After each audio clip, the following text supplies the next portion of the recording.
Hello guys, Assalamu alaikum, welcome to ZAINEMATICS, and this is a video which I've been getting a lot of requests about in different ways. So most of you guys were interested in having a formula sheet that you can do like just before exam, but I thought that formula sheet is like really a redundant idea, and you don't really get much out of it because these are formulas out of context. So I thought about making a quick video. In this video, I'm going to overview the entire syllabus for P1, and by that, what I mean, we're not going to do concepts. This video is just going to serve as a checklist as to if you have covered everything, yes or no.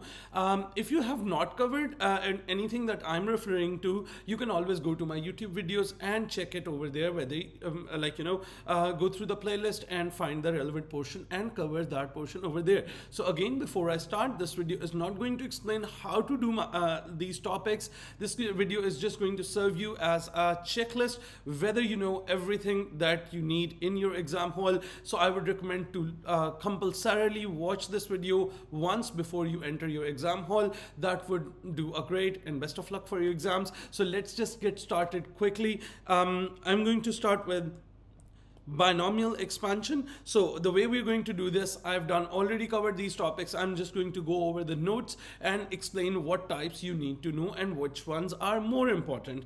So number one, so for binomial expansion, it's like a smaller chapter. It comes from 4 to 6 to 7 marks. Nowadays examiners are testing it for 7 to 8 marks. Number one, the most essential thing, you have to know the formula. Do not rely on the formula sheet. It wastes a lot of time and it takes your attention away from the question. So I will always recommend you to memorize this formula, and firstly you will be asked to expand different brackets. There are three main types of questions. Firstly, you have to expand. In the first part, you will be required to expand the so the type 1 questions are, you will be required to expand a bracket, and in second part you will be required to multiply that expansion with an other bracket with numerous terms, and you will have to find out a coefficient of x square or coefficient of x or term independent of x in that portion. So for that, what you have to do is you have to place the first bracket vertically, as we have done in our coursework, and then you go up and choose relevant terms from the upper expansion and find the coefficient of x square over in this case. Similarly, sometimes there will be more numbers in the new bracket. So all you have to do is you have to take down the terms of the first bracket vertically. Once you've done that, then you can go up and choose the relevant portion of the previous expansions that are going to respond to find a desired power of x. So this is type 1.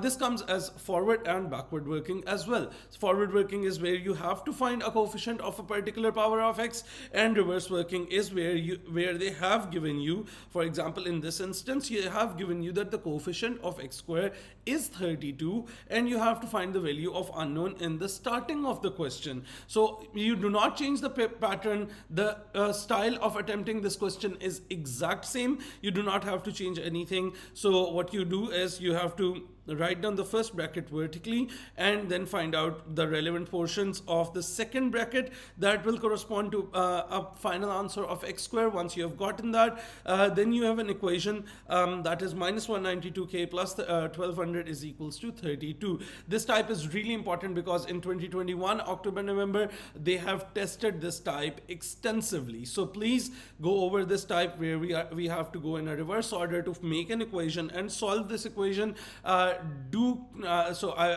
night I was doing November 2021 on YouTube Live, and both variants had this question. So please go over this question, which handles with a reverse working, where you already know the coefficient of final answer of a coefficient is given, and you have to find an unknown in the beginning. So this is type 1.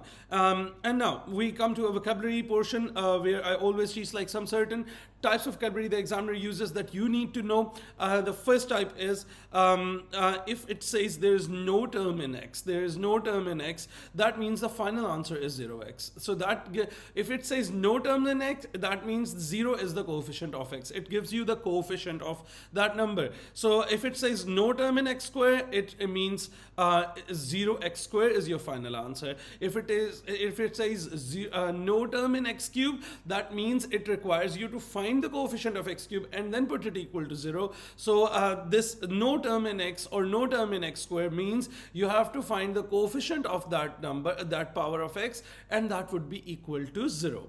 So that is one vocabulary that you need to know.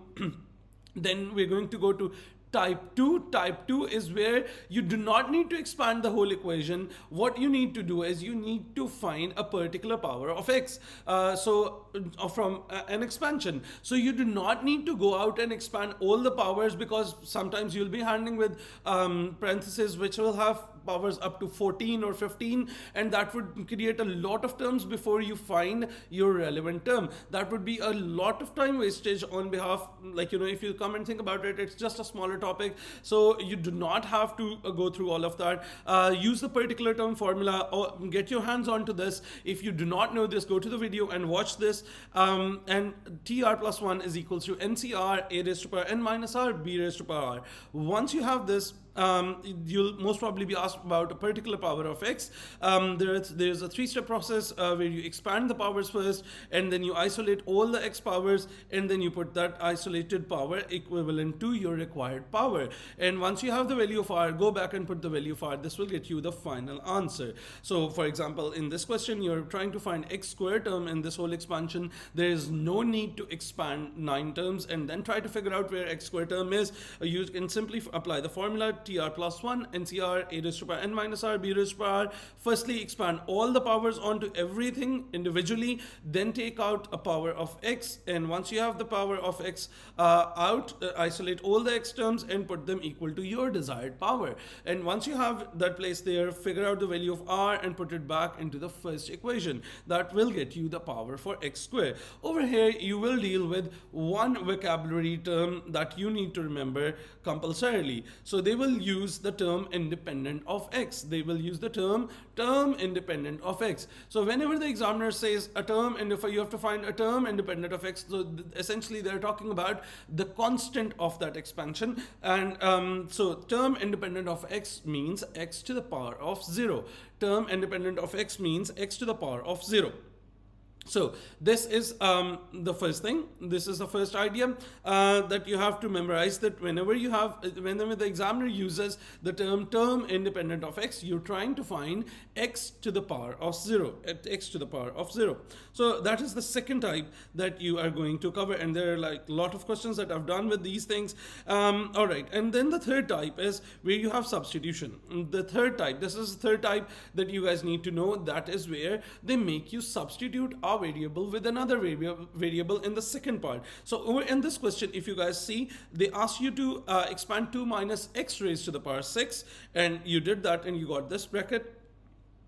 Okay. So over here, sorry, this question over here, they ask you to expand 2 plus u whole raised to power 5, and once you expanded that, they changed the variable in the next part, and they said use the substitution u is equals to x plus x square in your answer and find the coefficient of x square in the expansion of this. So there is a similarity that instead of u, they have placed x plus x square. All you have to do is you have to go to your previous part answer and replace u with x plus x square everywhere. Once you have done that, expand everything and find your relevant terms. These are the relevant terms, and the final answer would be there. So these are the three main binomial question types that you are tested upon. Get your hands onto this and get a really good grip with that, and you guys will be good to go. So this is chapter number 1. Let's start with the second chapter, that is coordinate geometry, the coordinate geometry. So with coordinate geometry, of course, there are some basics. I'm going to quickly go over them. First of all, you need to know the midpoint formula, the distance formula, the gradient formula. So you have to have a very good grip with them. You have to have an understanding of where if upward sloping lines are positive gradient, downward sloping lines have negative gradient, horizontal lines have no gradient, and vertical lines have indefinite gradient. With parallel lines, you will have to have equal gradients. Perpendicular lines have negative reciprocal gradients. With perpendicular lines, I would highly recommend that you memorize this formula as well. That is m1 times m2 is equals to -1. So that is really important part that you guys must do.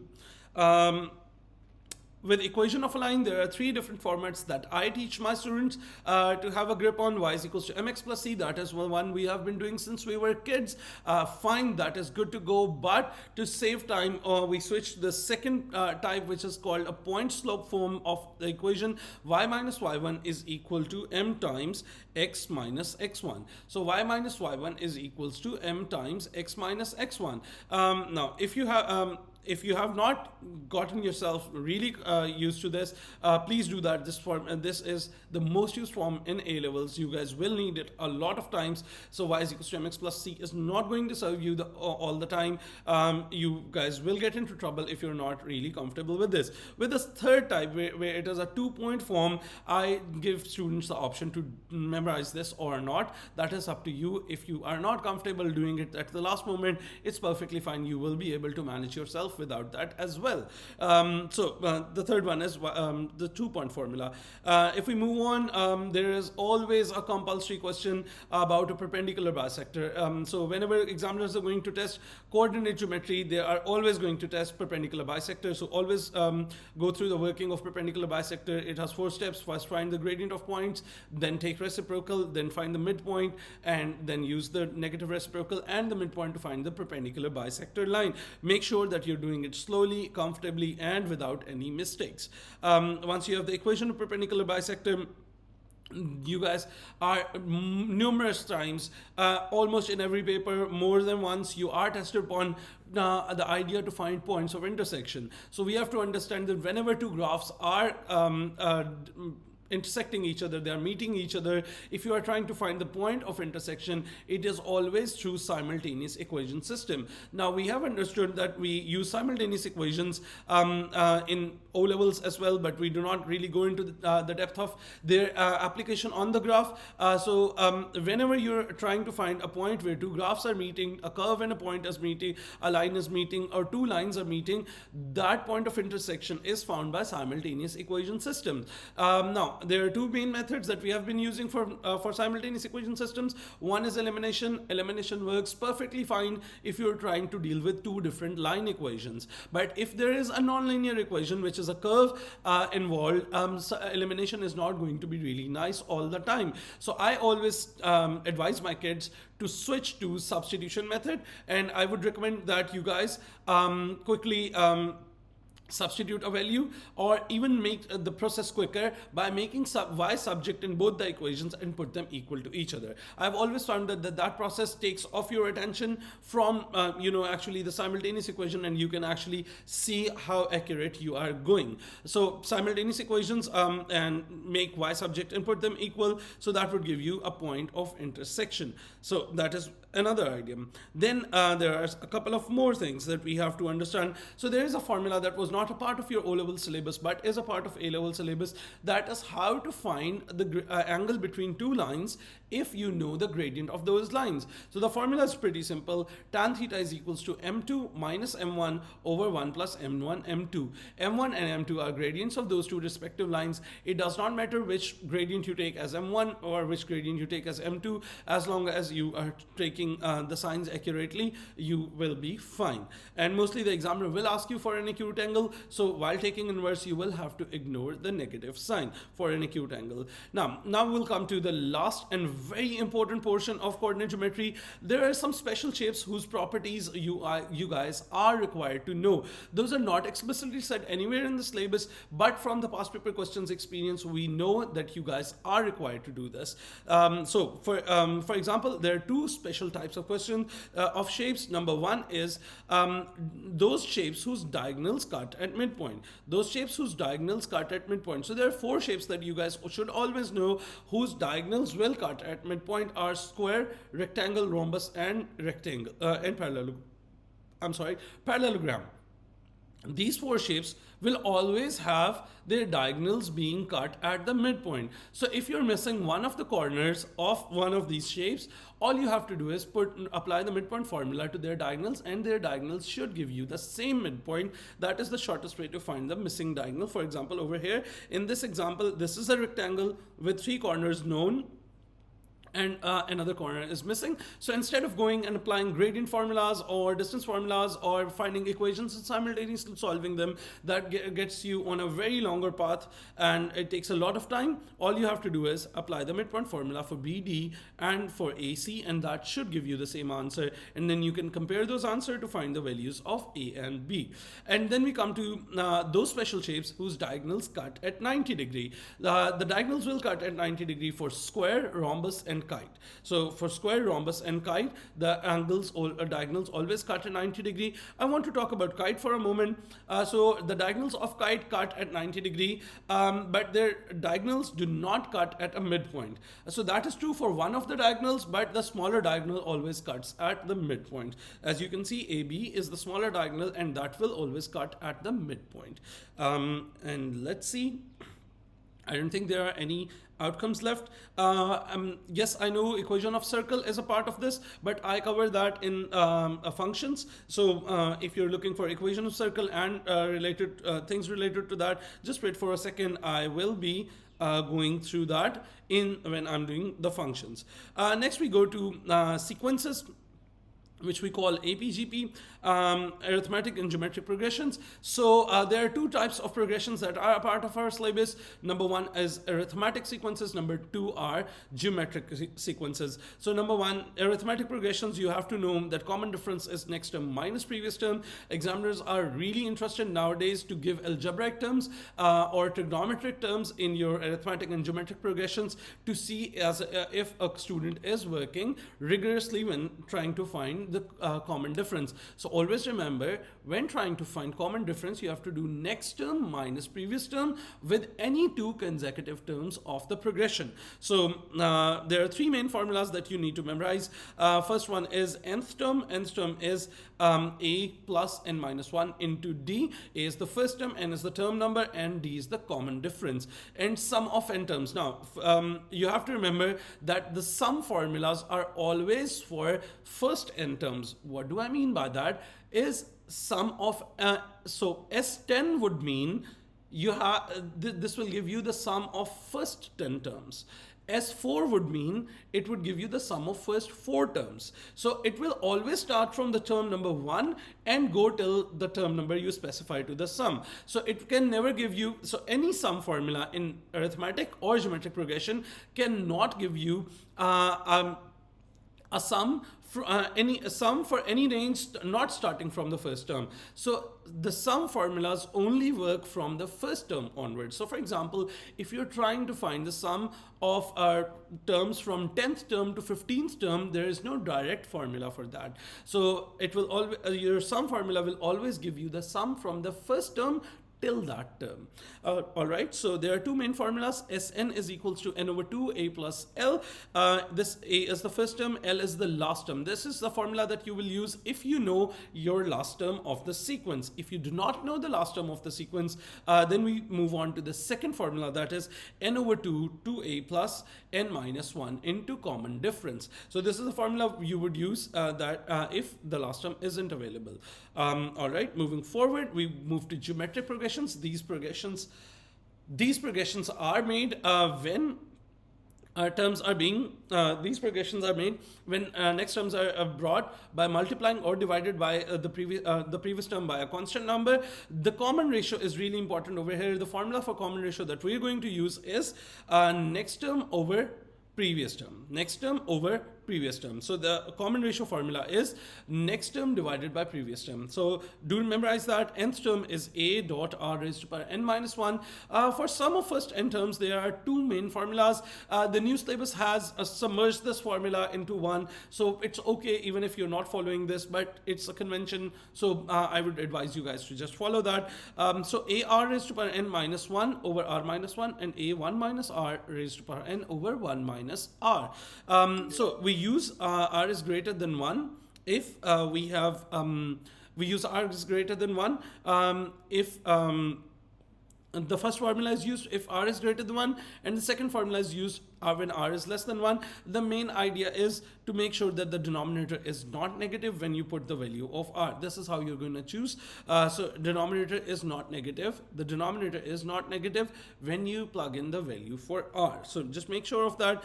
And then brings to our last formula, that is sum to infinity. First of all, you have to realize that sum to infinity is only possible if it is a converging sequence. What is a converging sequence? A converging sequence is when your common ratio is between -1 to +1. So a sum to infinity question will always be asked if it is a converging sequence. First of all, memorize this inequality. This inequality is going to help you a lot in a couple of questions which have come in 2019 and 20, and where they ask you to use this inequality. So the inequality basically gives us the idea that sum to infinity exists if this inequality holds. So r is between -1 and 1.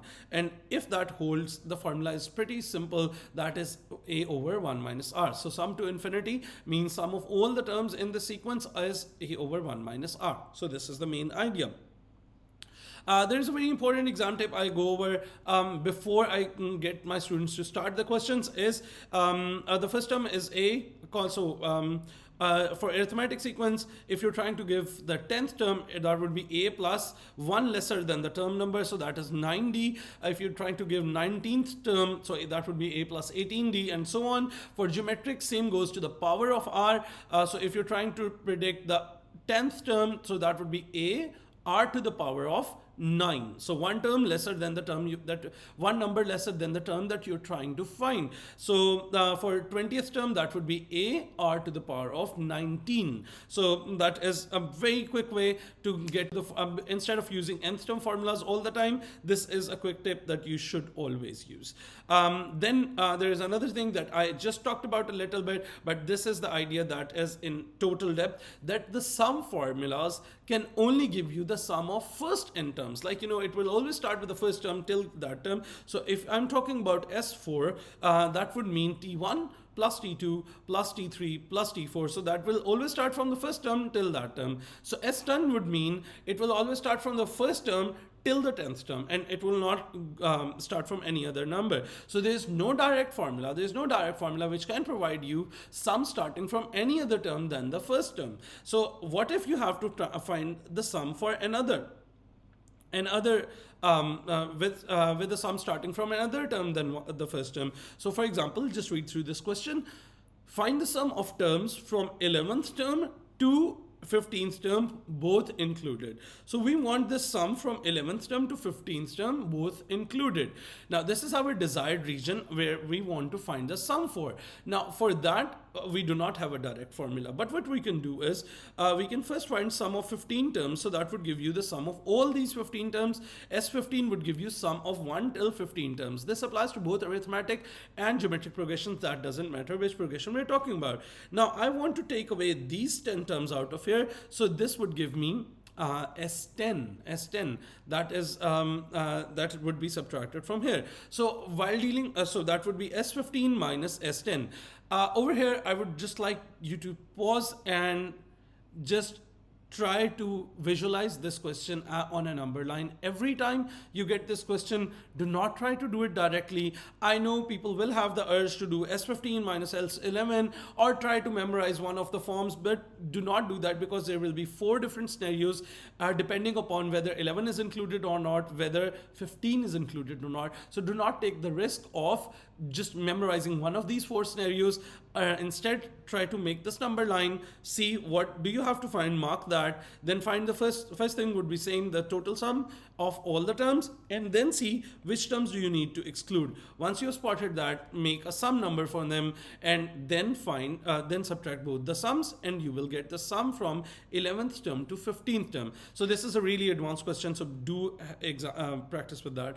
There are four main types of questions that we have to face. The number ones are really basic formula based, where they do not give you any scenario. They just give you that 9th term is this, 20th term is this, or 4th term is this, and you end up having simultaneous equations between them, and you solve those simultaneous equations. Sometimes there is a particular question that I always recommend you guys to memorize, is that you will be given an arithmetic sequence, and you will be asked to find the sum of all the terms in that sequence, and they would give you the last term as well. So you will apply n over 2a plus l. In this case, you will have the first term and the last term. The first term being 180 and the last term is 25. All right, and you will have 180 and 25. That works fine. But you will notice that you do not know the total number of terms in this sequence. To find the total number of terms in this sequence, you go to the last term and apply the nth term formula on the last term. And once you apply the nth term formula for the last term, you will be able to find the value of n for that last term. That will tell you how many number of terms this sequence has. Once you know the number of terms of this sequence, what you're going to do is you're going to put that over in the formula, and this is your final answer. Do memorize this working, because this comes a lot of times, and sometimes this is disguised under some scenario, but this is a case where you will know the first term and last term of the arithmetic progression, so you'll be using n over 2a plus l, but you would not know the value of n. To find the value of n, go to the last term and apply nth term formula, and that would be your final answer. Now let's move on. The second type is really getting famous nowadays. In 2021 papers, in 22 paper, I think I saw a couple of questions where they're trying to convert from an AP to GP, or from a geometric progression to an arithmetic progression. So the idea is very simple. They will start with an arithmetic progression, and they will tell you that, oh, the first, 9th and nth term of an arithmetic progression are the first, second, or third, or first, 5th and 20th term of a geometric progression.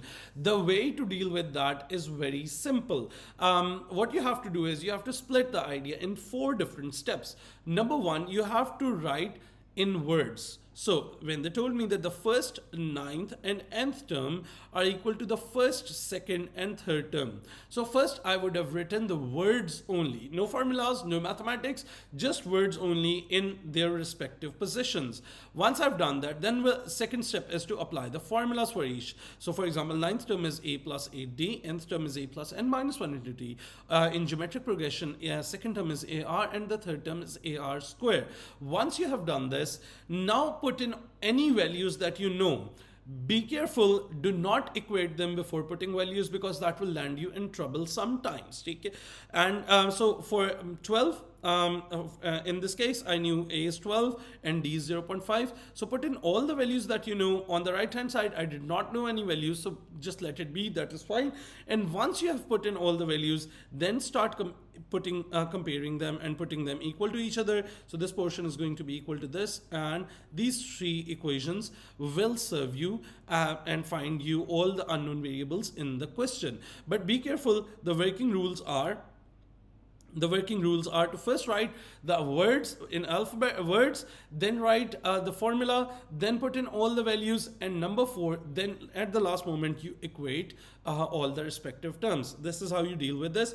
This sort of question is getting really famous nowadays, so be careful. If you do not know how to handle this, do watch my videos before going to your exam. That would really help you. That brings us to type 3. So type 3 questions are not really frequent. They're just like a handful of questions in the past paper with this type. This is where you're already given a sum formula in a quadratic form or any other form, and they ask you what is the first term and common difference of this progression. Now, it might seem really difficult if you're trying to approach it from like, some other method, but there is a very intuitive approach on how to handle with this question. That is very simple. All you have to do is first put the value of n is equals to 1 in this formula, and then put n is equals to 2 in this formula. What happens when you put n is equals to 1 in this formula? That would give you S1. Now, S1 would mean that is the sum of first one term. That just means it's the sum of first term, right? And so that would give you the first term directly. So whenever you put n is equals to 1 in a sum formula, that would directly give you the first term for your sequence. Then you put n is equals to 2. When you put n is equals to 2, that would give you S2. S2 would mean the sum of first two terms. That means that is the sum of first term and the second term. Now, we know the first term. We know the value of S2. We can figure out the second term from here. We have the first term as well as the second term. Now come to an empty place, write that your first term is 10, the second term is 14, and you can clearly see that your common difference is positive 4. Then you will be required to find some other value, for example, a sum or anything else. You can work from there onwards. So this type is not really frequent. There are just a handful of questions, but get a hand on the technique that whenever you have a sum formula and you have to predict the first term common difference, all you have to do is put n is equals to 1, that gives you the first term, then n is equals to 2, that gives you the sum of first and second term. Then put it in the equation and find the second term from there. Just be careful, S2 does not give you the second term. Just be careful about that. And that brings us to the final and the fourth type, that is the scenario-based questions. Now, for a scenario-based question, I always recommend all of my students to use this chart. This, I call it a layman's approach, that read the scenario as if you do not know what arithmetic and geometric progressions are. So that saves you from any presumptions that you're going to make right in the beginning of the question. So that saves you from presuming a lot of things, because many students have this notion of that, oh, whenever there is a percentage, it's going to be a geometric progression. No, that is not true. You can be given a percentage and it can be an arithmetic progression still. So do not use any of those memorization techniques. With a scenario-based question, always make a five column table. In one column, you have to write first 3 terms of that sequence, but from your understanding of what the scenario tells us. Okay, so read the scenario, understand what it is doing, and manually predict the first 3 terms without the help of progressions knowledge. And once you have done that, try to subtract the consecutive terms. If they give a common difference, that would mean this is an arithmetic progression. If they do not, please do not presume directly that it's a geometric progression. You might have made an error as well. Actually divide next term over previous term both the times, and if you get a same common ratio, that would mean it is a geometric progression. Once you have decided the progression, let's come to the left side of the sequence. Let's come to the left side of the table. Left side of the table will include n is equals to 1, 2, and 3. And sometimes they will give you numbers for years. So for example, 2000, 2001, 2002. Now, as our students easily confuse year number for n sometimes. For example, if in this question I ask you what was the value of the term in 2009, many weaker students would directly say put the value of n as 9, whereas that is not true, because you can see that the term number n is 1 more than the year number right now, right? If it is 2000, so the last digit is 0, but the term number is 1. If the last digit is 1, the term number is 2. So the last digit is 2, number is 3. So if it is 2009 I'm interested in, I must put n is equals to 10. So that is a very critical idea that you have to see all the time. And many students who do not make this table make a silly mistake of this idea, because in the exam your brain has to, you know, distribute all the power and allocate it into different parts, and our brain is like, you know, thinking super fast and like, you know, skipping a lot of things as well. So that sometimes gets slipped by students, and it does cost them a lot of marks in a comparatively easier question sometimes. So please be careful, always make this column and compare whether your n and year number are corresponding to each other or not, because that is going to be very crucial. So this is the table that you will use, and over down here you guys can see that I've done a couple of questions where we have used that table and we have done these things successfully. So this is all that you need about arithmetic and geometric progressions. I'm going to move to another chapter, and let's start with quadratics. Now, with quadratics, this is a very important base chapter for another big chapter, that is functions, which troubles a lot of kids later on. And so I think that you must have a very good grip with quadratics before you sit in an exam. So with quadratics, first of all, you have to know all the three forms that a quadratic equation can be expressed into. With the standard form, a standard form can give is like, you know, just the flat form, the ax squared plus bx plus c that we use since childhood, and it tells only two main things straight away right from its face value. Number one is the shape, that is decided by the sign of the coefficient of x square. If a is positive, it's going to be a smiley face. If a is negative, it's going to be a sad face parabola. Now, for the last term at the end will give you the y-intercept in the standard form. In a completed square form, it's also called vertex form. It's also called a conical form. In this form, firstly you're going to have a look at what sort of shape it would make. So the number outside the parenthesis would tell you the shape of the parabola, if it's going to be a smiley face or a sad face parabola. With the last number, it also tells you the vertex or the turning point. Put x minus b is equals to 0. That would give you the x coordinate of the turning point, and use the number being added or subtracted outside as your y coordinate of the turning point. For the root form will tell you two things. Number one, it will tell you the shape, and number two, it will tell you the roots, which are actually the x coordinates, x-intercepts, where the curve intersects the x-axis. So each bracket will tell you the one of the roots of the equation. Now, first of all, you have to have a very good grip at conversion from standard form to a completed square form. This comes in almost every paper, in every exam. So basic conversion from completed form, from standard form to completed square form, and then secondly, you have to memorize this variation. They have been testing this variation in 2021 and in 2022 as well. This is where they ask you to put this number inside the bracket. So you have to know that this number will usually be a square number. Even if it's not a square number, it doesn't matter, we can fix that. First, you have to go to a traditional completed square form, and once you are in this completed square form, you have to realize that you have to make this number a perfect square. So 4 is a perfect square of 2, so you will write 2 squared, and then you will realize that these two things are being multiplied, and they have a common power of 2. Take that power common, and then you can multiply this 2 inside, and this 2 will be present inside the parenthesis. If you do not know how to go about this working, please either pause this video over here and have a thorough look of the working. If you do not understand what is happening, then go to my quadratics video and you will find a detailed working over there as well. There's another example of how they make us do that. So over here it was 9, and later on 9 was made to 3 square.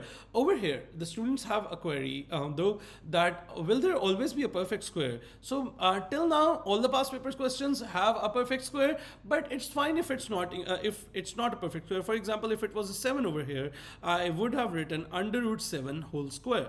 So you can force a number into a third with a perfect square over it. A third is a square root. A third is a square root.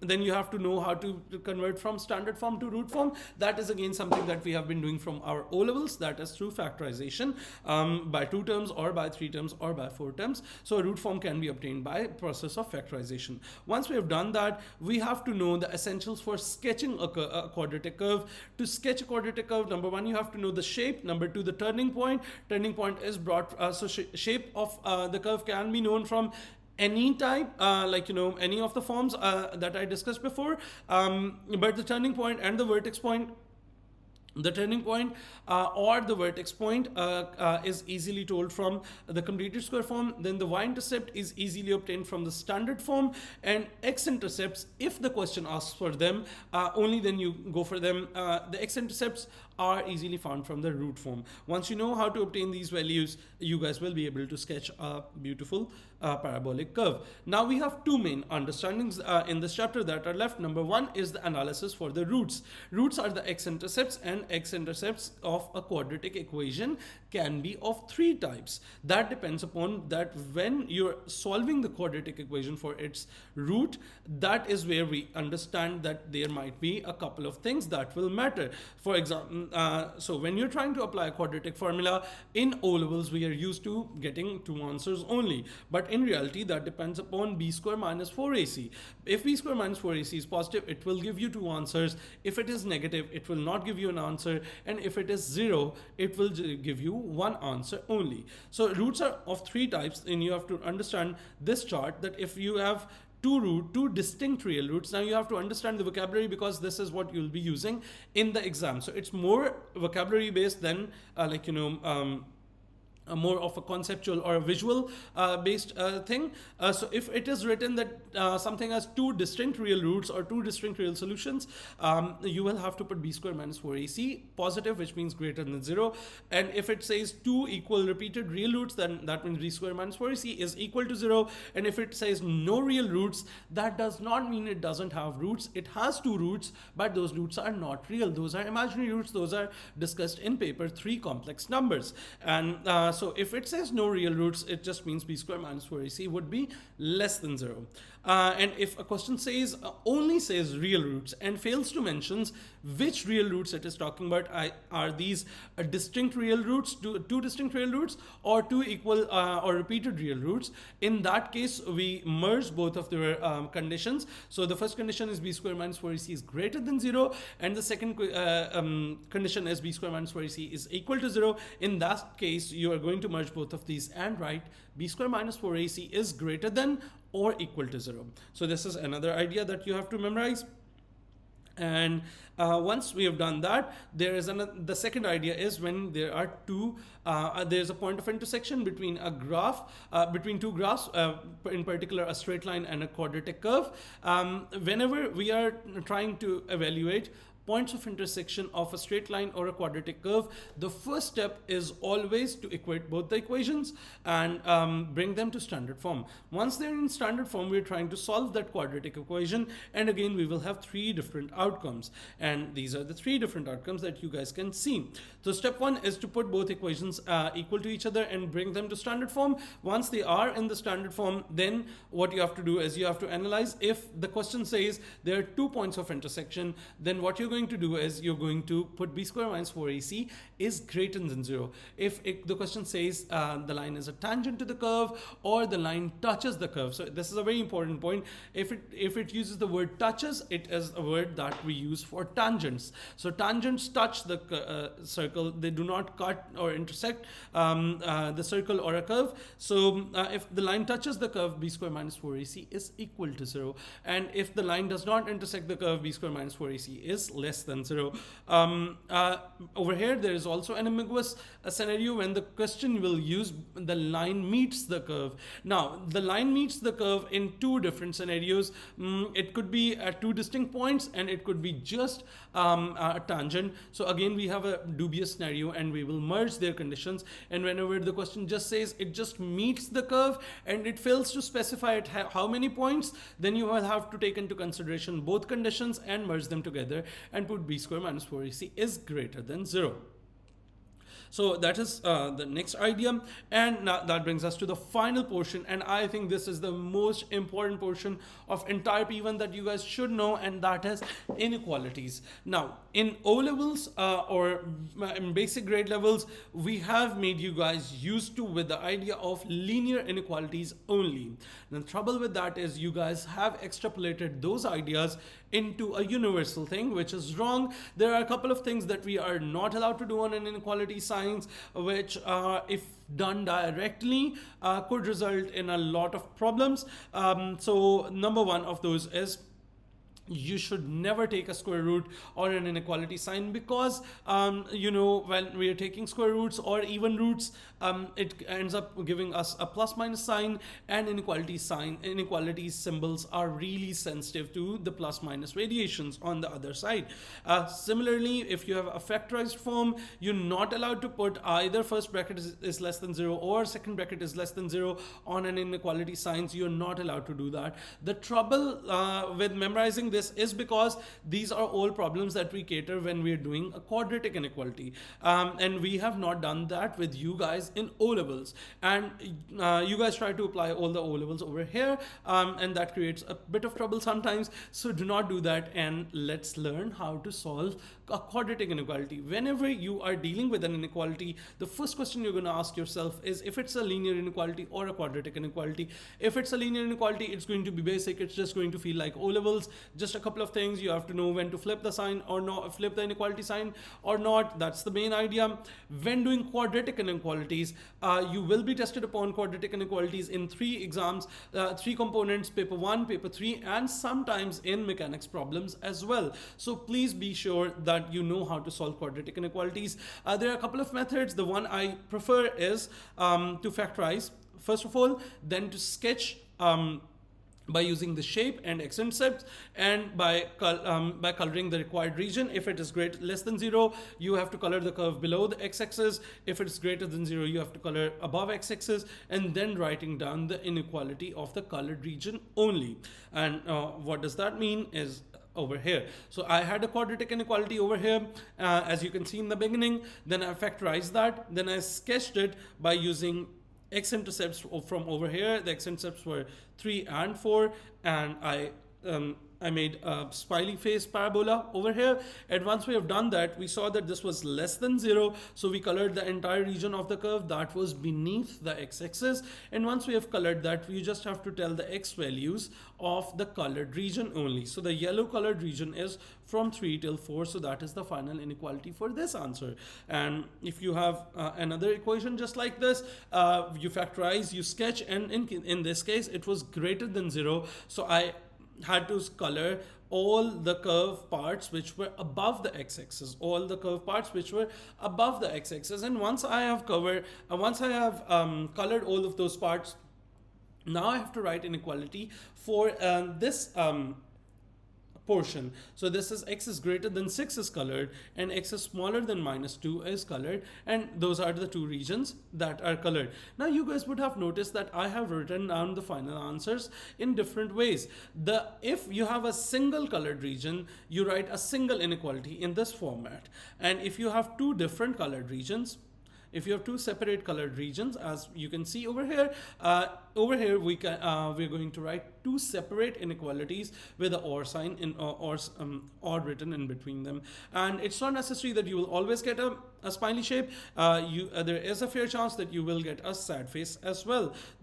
So be a bit careful about that. And this is all about it. And do you guys remember I asked you guys to not take a square root, and how to deal with that is bring 16 over to the other side, make it a perfect square, and use a square minus b square to factorize that, and the rest is same.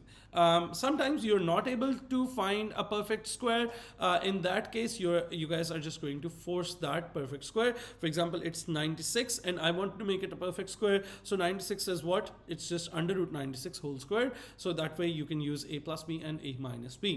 But be careful whenever you're dealing with a quadratic inequality. Always be sure that you are using these 4 steps, and question will not intimate you to use these 4 steps. You have to memorize these. First factorize, then sketch using x-intercepts and the shape, then color, and then the final thing is going to be writing down the inequality of the colored region only. So this is all about quadratics that you guys will need to know. That brings us to the next portion of our syllabus, that is trigonometry. With trigonometry, the trigonometry will start with circular measure, of course, but before that, we will discuss a bit of things about our angles and some values. So there are, 180 degrees, pi radians, we know that, and we use that for different conversion levels as well. There are some things that you guys have to memorize before going to the exam. Do them as quickly as possible, otherwise you guys will feel really left out in the process while doing a question. These are the 5 main angles that you guys should know at the back of your hand when to use which one. So 360 is 2 pi, 180 is pi, 90 is pi by 2, 45 is pi by 4, which is half of 90 again, and 30 is pi by 6, and 60 is pi by 3. You guys should be really fluent with these conversions in your mind, and this is going to help you a lot with the phobia that you guys relate with, dealing angles in terms of pi when you're dealing angles in radians. Secondly, you guys have to memorize this table. This is a table for values of 30, 45, and 60, mainly of sine, cos, and tan, because it is our syllabus requirement. So as you can see below, there is an extract from the syllabus. It says that make sure you know the exact values of sine, cos, and tan of 30, 45, and 60, as they are not provided in the examination. That also throws a little bit of hint about what sort of calculators we use or we don't use. Okay, so under this guideline, from here what I infer is that because 30, 45, and 60 sine, cos, tan values are not provided in the examination, that does mean that you're not allowed to take any calculators which will give you the exact answers for these forms as well.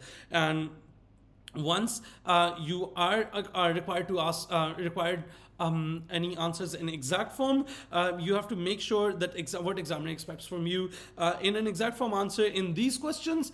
You must not use a calculator to evaluate answer, and you must show all the steps in your working. So examiners are really particular about the exact answers, that you have to use table values or you have to use non-calculator methods instead of just taking in a calculator and putting values into the calculator and finding that. I understand some of you think that you will get away with that, but I don't think that is a good idea to test with your final CIs. Fine, you have been doing that in school, but do not try this with your Cambridge. All right, and that takes us to the formula section. This chapter is really simple. It just has a couple of formulas. So we'll be mostly dealing with sectors over here. So there's a major segment which looks like a Pac-Man. There's a pizza slice, which is a minor sector.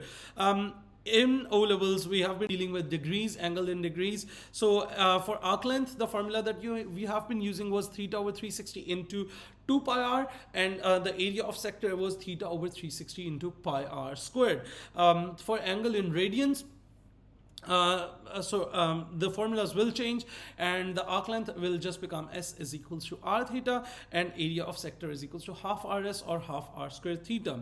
Now, as far as the syllabus content is concerned, the chapter finishes right here.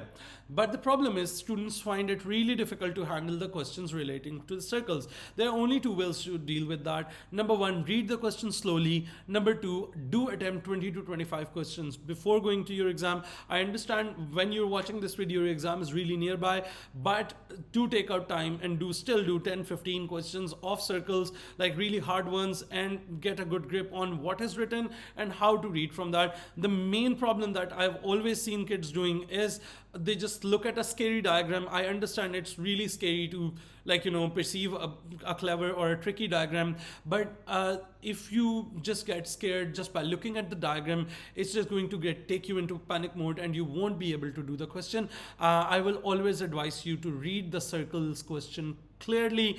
Do not rely on the diagram only. There is a lot of information written beneath. Slowly read that information, trace that information onto the diagram, and there will be a lot of problems that will be solved from there. So please do try that. And there's one more thing that stays unanswered, that when do we change our calculator mode to radian mode?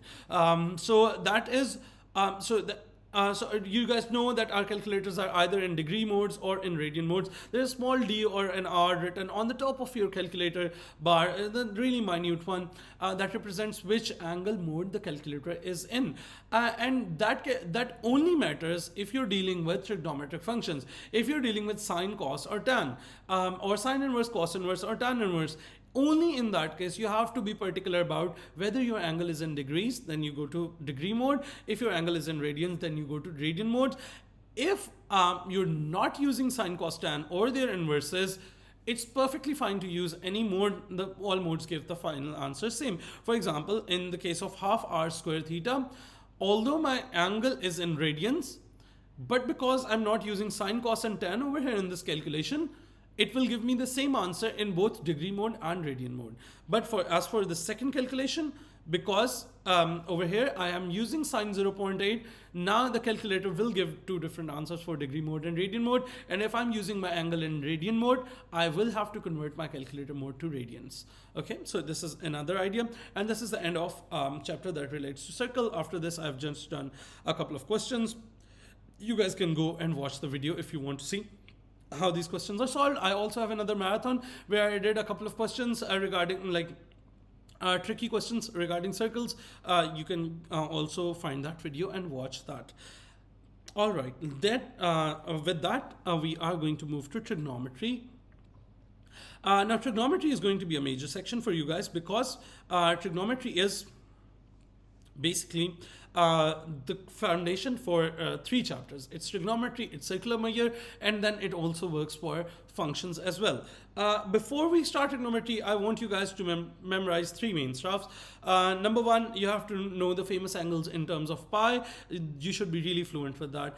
With this table, you should be really fluent with this table. I will always give you an advice not to learn how to make this table, but instead learn the individual values instinctively. Okay, so for example, if it's sine 45, it is 1 over under root 2. You should not have to make a table to know this. That is what we require from you in the examination. If you're not doing that in that order, you might land up in a little bit of trouble, so do not do that. And then you have 17 identities that I want you guys to memorize in paper 1. I understand that reciprocal functions are not there, so you can skip over them, but the remaining ones are really important. So 1 over sine is cosecant, 1 over cos is secant, 1 over tan is cotangent. Tan is sine over cos, and cot is cos over sine. Then there is a symbol system which we have to understand, is that if it is sine square theta, that means sine theta whole square. So back in time, I always explain this to my kids like this. So back in time, people used to write sine theta whole square, cos theta whole square. But then there came some lazy mathematician and he was like, oh, I don't want to make these parentheses all the time.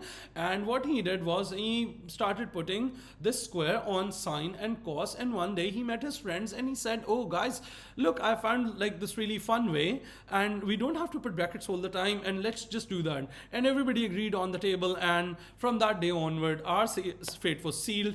And you guys now have to learn what does that mean. If it is square on sine or cos directly, that means it used to be sine theta whole squared or cos theta whole squared. But what if you need to put the square on the angle?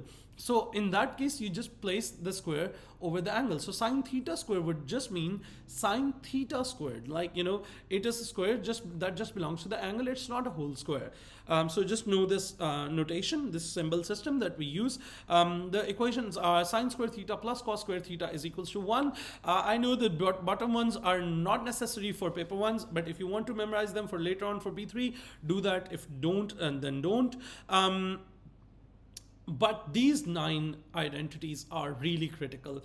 Pause this video over here, take a moment, memorize them right here, right now. These are going to pay off really well in your exam.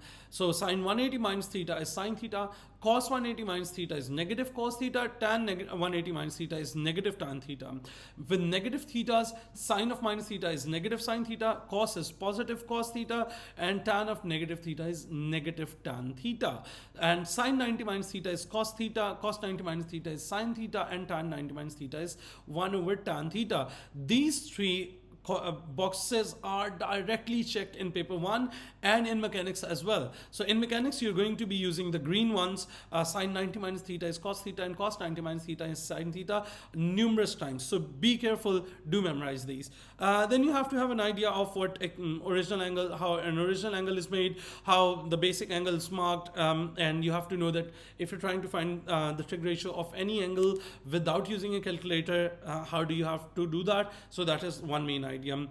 Then for equation solving systems, you have to know that you can only take inverse or inverse if you have the permission to take inverse, which means that you have the same angle over here in sine, cos, and tan, and in the given range. If you have the permission, then you take inverse and you ignore all the negative signs before taking inverse, because that are actually to tell us about the quadrant, and it will by taking inverse you will never get the actual value of x, you will always get the basic angle. So these are the three main points. First, you have to have the permission. Second, you have when you take inverse, you ignore all the plus minus signs, and thirdly, you have to know the basic angle, that it gives you the basic angle. Always mark it as the basic angle. Now once you have that, make a grid, mark the basic angle, and find the solutions. Okay, I do understand that you guys know how to do this with 180 plus this or 360 minus this as well. That is perfectly correct mathematically, but in exam, if the range goes like higher on 720 or 1080, it gets really hectic to write all of that. In that case, a diagram always comes handy. So always make a quick diagram. It doesn't have to be neat. It has to be big enough that examiner can see where you have marked things, and mark these loops and mark the final answer. The examiner will understand your intent to find the final answer, and you guys will be fine. So I always prefer my kids to make this grid and mark the basic angle in two relevant quadrants, and once you have the relevant quadrants, then find the the angles. If your range is bigger than 360 degree, what you have to do is you have to mark the first two angles that are in the first circle. Once you have that, then what you have to do is you have to just add 360 to both the answers, keep adding 360 till the answers go out of range, and this is your final answer.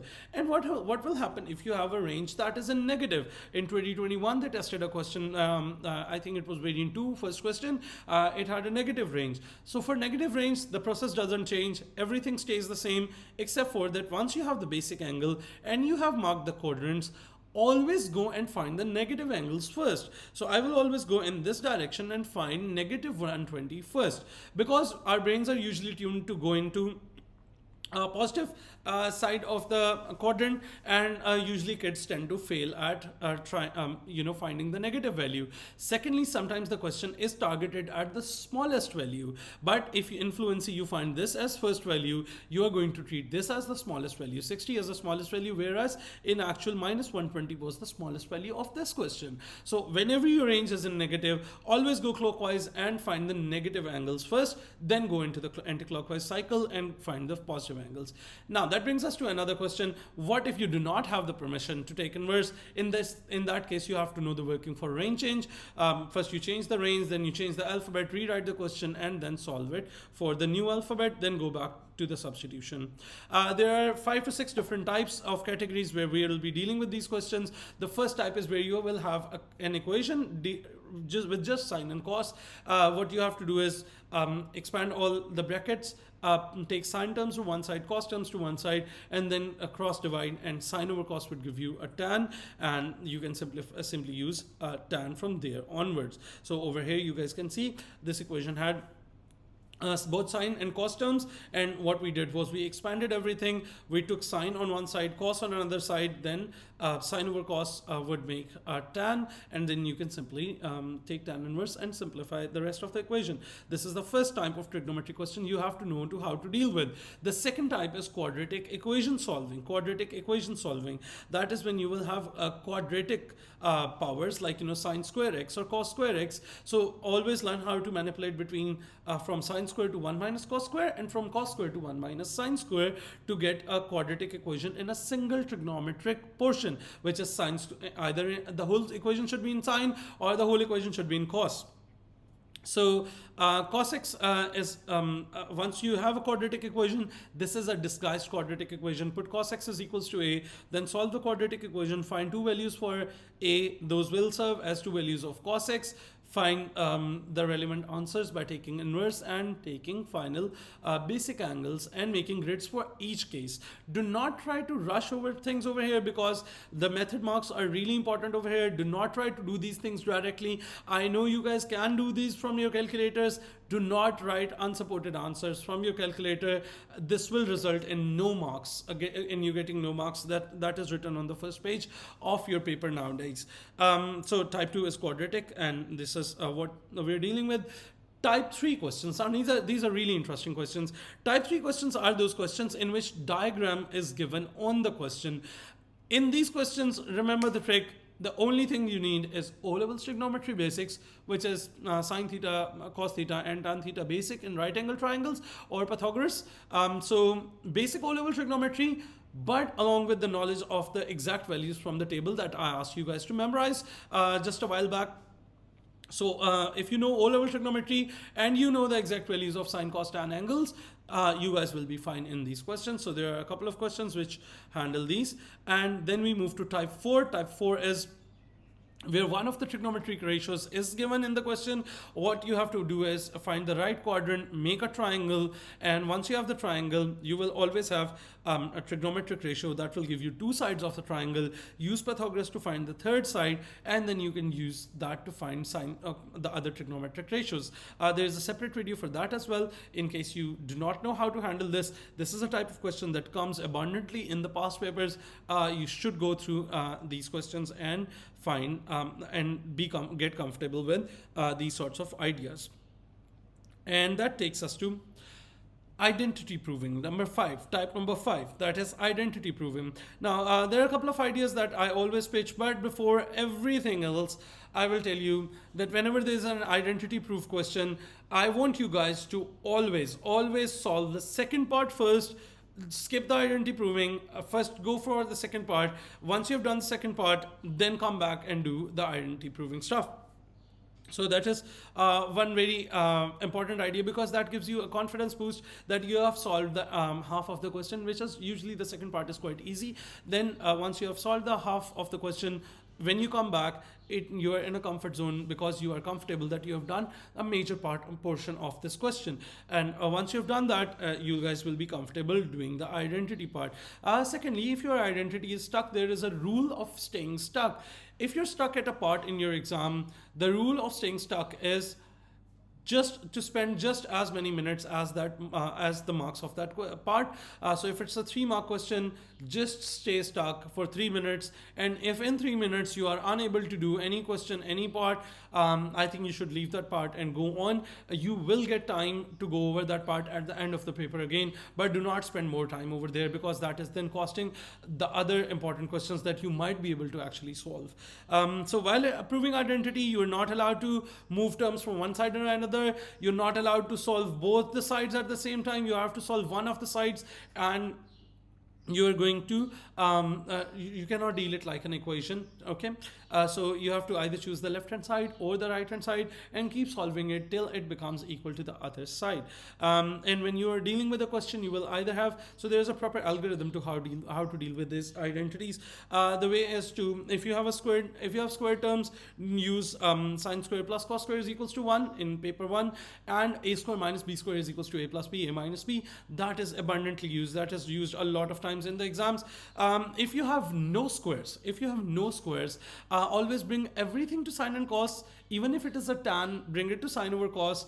Even if it is any reciprocal term, bring it to their respective reciprocal, but bring everything to only sine and cos, and then start simplifying those things, and you will see that you'll eventually start finding paths around.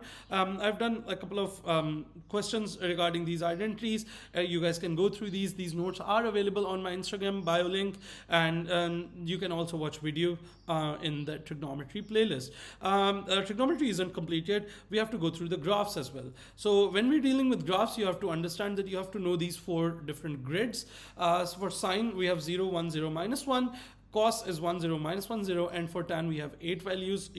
If you guys have seen my videos, you have to know, you do understand what these grids represent. These are these are the values of sine, cos, and tan after every 90-degree interval for sine and cos, and after every 45-degree interval for tan. The basic for basic graphs, you have to learn how to put the values after every 90 degree span. With tan, kids are usually confused, so just go and spend a little bit more time with how a tan graph is made. So for infinity, first you plot a positive infinity point, and then you go on and plot a negative infinity right after the asymptote. And this is the main idea for tan graph. There are three major shifts that you guys need to understand. One is the baseline. The baseline is treated first of all, then you need to adjust the frequency. Frequency tells you the number of complete cycles that you will get in 360 degree. And then you have to know the grid of sine, cos or tan, the relevant term, and then you multiply the amplitude with that. So the first is amplitude variation. All you have to do is, if there is a number being multiplied outside sine, cos and tan, just make the relevant grid, multiply it with the number being multiplied from outside, and just plot the new values from the grid. So amplitude is pretty much simple. For baseline, if there's a number being added or subtracted, that is the baseline of your graph. So draw that baseline. You can draw it a dotted line or a solid line as well. Do not need to erase this line after you're finished with the graph. That is perfectly fine. So this is the baseline, which is at 2, and then you make this grid for sine x. And once you have this grid, all you have to do is you have to make the graph according to this. There is one important thing though.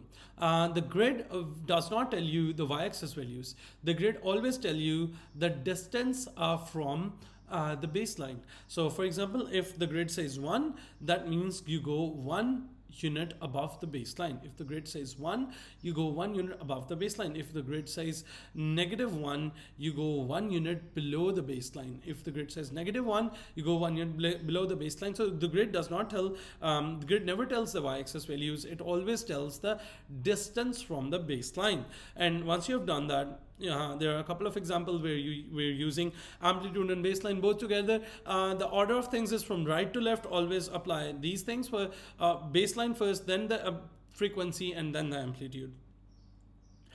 For frequency always gives you the number of complete cycles in 360 degree. For example, for instance, if you have sine 2x, it will always give you 2 cycles in 360 degree. Use ratios to find the angle for one cycle. So one cycle will come in 180 degrees, and then we're going to divide it by 4. Why are we dividing by 4? Is because we have 4 values on the grid for sine that we need to plot, and we need to plot them on equal distances. So divide them by 4. The answer is 45. Now you have to plot all the grid values after 45 distance. And in case of sine and cos, you are going to divide it with 4. In case of tan, you're going to divide it with 8. In case of tan, you have to memorize that you're going to divide this with 8.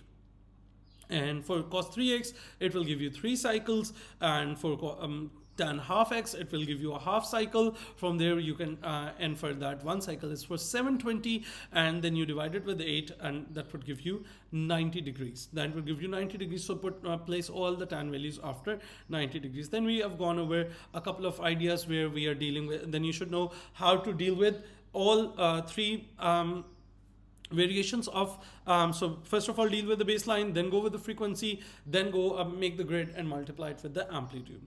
So this is what you need to know about trigonometric graphs. There's one more thing. If you are dealing with squared graphs, it's nothing new. For example, if you want to make a sine square graph, take the sine grid and take a square of the whole grid. That would give you sine square. So most of the things would stay same. 0 squared would stay same, 1 squared would stay same, and 0 squared would stay same. Only -1 squared would turn into +1, and this is how the shape would look like. The rest of the basics are exactly same. So if there is a number being added or subtracted, that would act as a baseline, and then you make a cos square grid, which would just be a cos grid, and which is squared later on. And then what you have to do is you have to multiply it with the amplitude and then plot it on the graph. So this is all that you will need to know about trigonometric graphs. So that's it. We'll be moving on to the next chapter now. Alright guys, so let's start with the next chapter, that is differentiation. This is the one of the last 3 bulky sections that we have. So for differentiation, the main basics that you need to know in paper 1, and so basically for differentiation and integration in paper 1, they do not have any advanced portions, so it's going to be really simple and easy for you guys. So let's begin with that. There are three simple basic rules. Since there is only one operator that needs to be differentiated, you have to know the basic rules, which are that if you have x, that differentiation would be 1, 2x would be 2, 4x would be 4, and if you have an alone constant without without a variable, that would give you a differentiation of 0.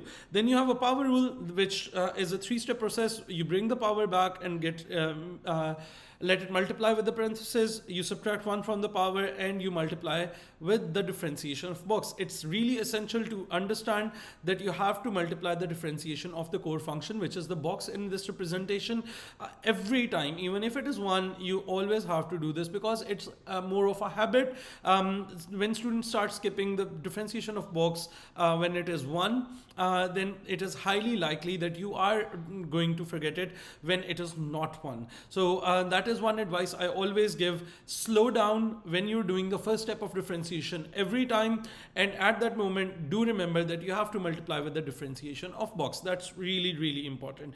Now that brings us to the next portion.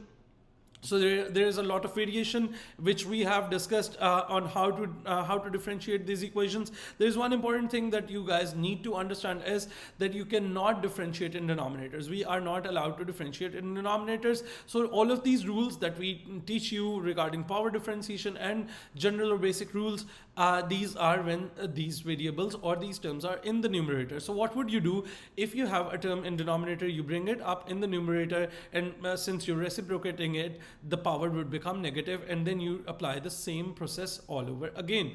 Now there is another idea that if it's a fraction which is in a plus b over c form, you can separate the fraction a over c plus b over c and use separate terms to differentiate each of them. So this is the process that we learn to differentiate. Over here there is a important concept that is to be understood. That is that if you have a number that is common in differentiation or integration, that number can simply move outside the differentiation or integration sign, but that is only for a number or a constant which is common in the expression, which is taken common in the expression. That number can move out of the differentiation sign. So for example, if you have 5 times 2x plus 3 whole raised 2x plus 7 whole raised power 3, this 5 can go outside the differentiation sign, and all you have to do is differentiate the bracket itself. This is really helpful idea when you have 3x plus 1 over 2. So you have to understand 1 over 2 is common, that goes outside. You only have to differentiate 3x plus 1. And similarly, it becomes really useful when you have expressions like 3x plus 1 over pi. Now you have to realize pi is just a number. It's just 3 or 3.142, right? And 1 over pi is common. Just take 1 over pi outside the sign and just differentiate 3x plus 1. So to differentiate 3x plus 1 over pi, you take 1 over pi outside common. This is a constant that would just simply go outside. You just have to differentiate 3x plus 1, and the differentiation would be 3. So this is the extent of differentiation that you should know, that will be tested in paper 1. So you have to understand how to differentiate a power. That's it, because that is the only operator that is included in paper 1 differentiation. Now there are 4 different types of questions that are made from here onwards.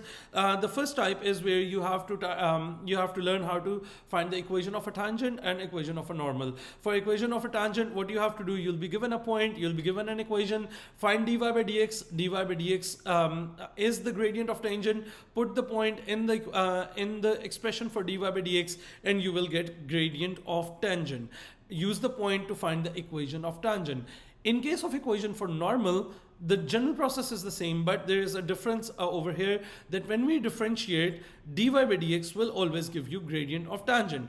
In case of a normal, you will not get the equation of normal directly. First you will have to find the gradient of tangent. Then you have to use negative reciprocal to get the gradient of normal. Use that gradient for normal, and then use the same point and find the equation for normal. So this is the first type of question that is made, and that is hugely tested. You should have a very good grip with this. This question leads on with a lot of other things, including coordinate geometry. They will ask you to find the point where the normal cuts the y-axis, where the normal cuts the x-axis, or where the normal or tangent cuts the curve again. So that portion will go into coordinate geometry area. So firstly, you will have to understand, in the type 1, you will have to understand how to find equation of tangent and how to find equation of normal firstly, and then that question will lead on to a coordinate geometry question furthermore. Now, the type 2 questions are Pretty basic as well. Type 2 questions will focus upon stationary points and their natures. First of all, you have to get used to the vocabulary that examiner uses.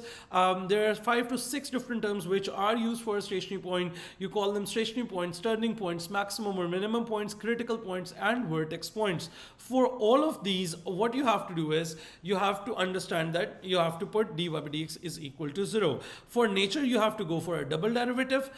So you differentiate differentiate a curve that will give you dy by dx, and then you take another derivative, so that will be a double derivative. So if the double derivative is positive, it's minimum. If it is negative, the final answer is going to be a maximum. So this is the idea for the second type.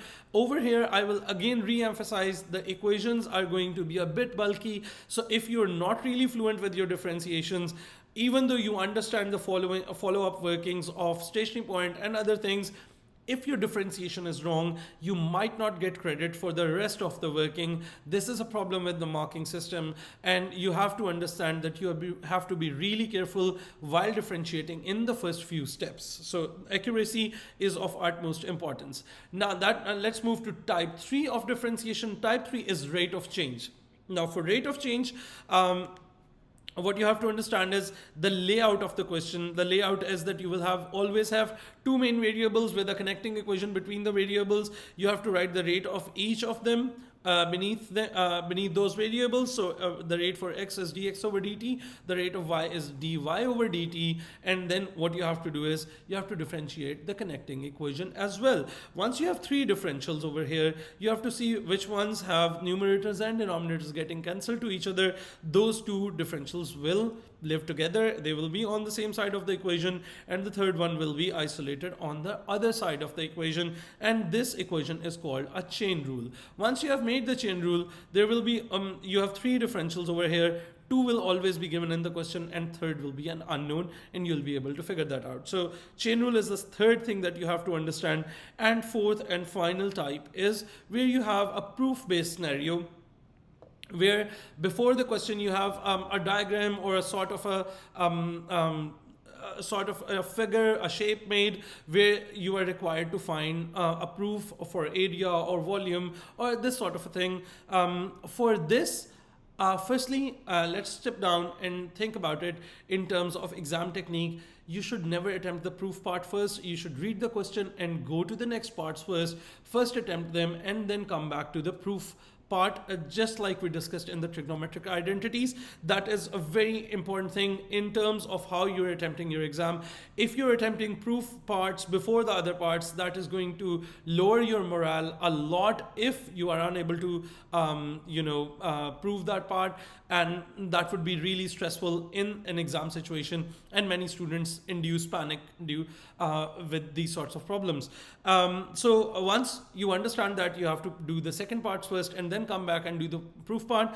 How do we handle the proof part? The proof is actually not related to differentiation at all, and it is usually related to areas, volumes, mensuration, and these sorts of problems. But still, it also has a layout. So the proof will start like, you will be given a given substitution at the start of a proof. You will keep that substitution separate, and then you will try to start the proof. Once you've started the proof, it will get stuck in a couple of steps. And once you're stuck in a couple of steps, do not forget about the substitution that was given in the start. Bring the substitution over, and within a couple of steps, you will be able to prove what you want to prove in that question. So this is type 4. This is a scenario-based question where you have to prove a scenario. So these are the 4 types that you have to have really good grip on while we are doing differentiation. So once I'm going to show you. So the first type was tangent normal, second one was stationary points and their nature, third one was rate of change, and number 4 is scenario based questions. So try to do as many questions of each types individually, and while in your exam, always look at a question and try to categorize into which topic it is and which type it is from, and you will have a better grip on the question. Let's move to the next chapter, that is integration. Now integration paper 1 is also very simple because we have only one operator that we follow up with, and that is power. So there are 3 main outcomes that we're going to be looking at: area under the graph, volume of rotation, and reverse working. All of them have two levels of difficulty. Both area, all three area or area, volume, and reverse working have two levels of difficulty. So we're going to deal with in total of 6 types of questions. And let's start with the idea of how to integrate. Now you have to understand that your basics should be really clear, that you have to understand that the power rule is that you add 1 to the power and divide it with the new power. But you cannot start the integration process directly. There are some conditions that need to be fulfilled before you start. And the conditions, you have to memorize these conditions. These are essential to your working towards integration, because if you're just doing it like, with some sort of a hack or like a shortcut, it would not work in advanced scenarios. So you have to learn how to integrate properly before you can move forward, because differentiation you guys can do quickly. Integration is not such a process. Integration is a bit of a complicated process, and I would request you guys to first stop, learn integration properly. It might take 2 to 3 hours, but it's totally worth it if it saves your grade, because integration will hold a lot of marks in your exam. It will be 10 plus marks in your exams for paper 1, and then later on it will play a big role in your M1 and paper 3 as well. So let's run. You are not allowed to integrate the power unless differentiation of box is present outside the operator. And once this condition is fulfilled, we will see how to fulfill this condition. 3 things will disappear: both integration signs and box differentiation is gone, and you are allowed to integrate the power. So these are the few examples that we did for all, and again, you're not allowed to integrate in the denominator as well. So for just like differentiation, for integration as well, you're going to have to bring the denominator up in the numerator and the power will become negative, and then you integrate that negative power.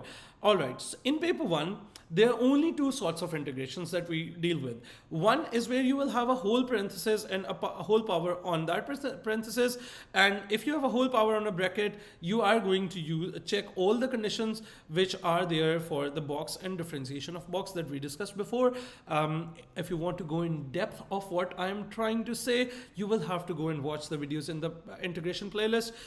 This video is merely a checklist for what you should know, what you shouldn't know, and this is just like a refresher course for those people who have already done the course with me.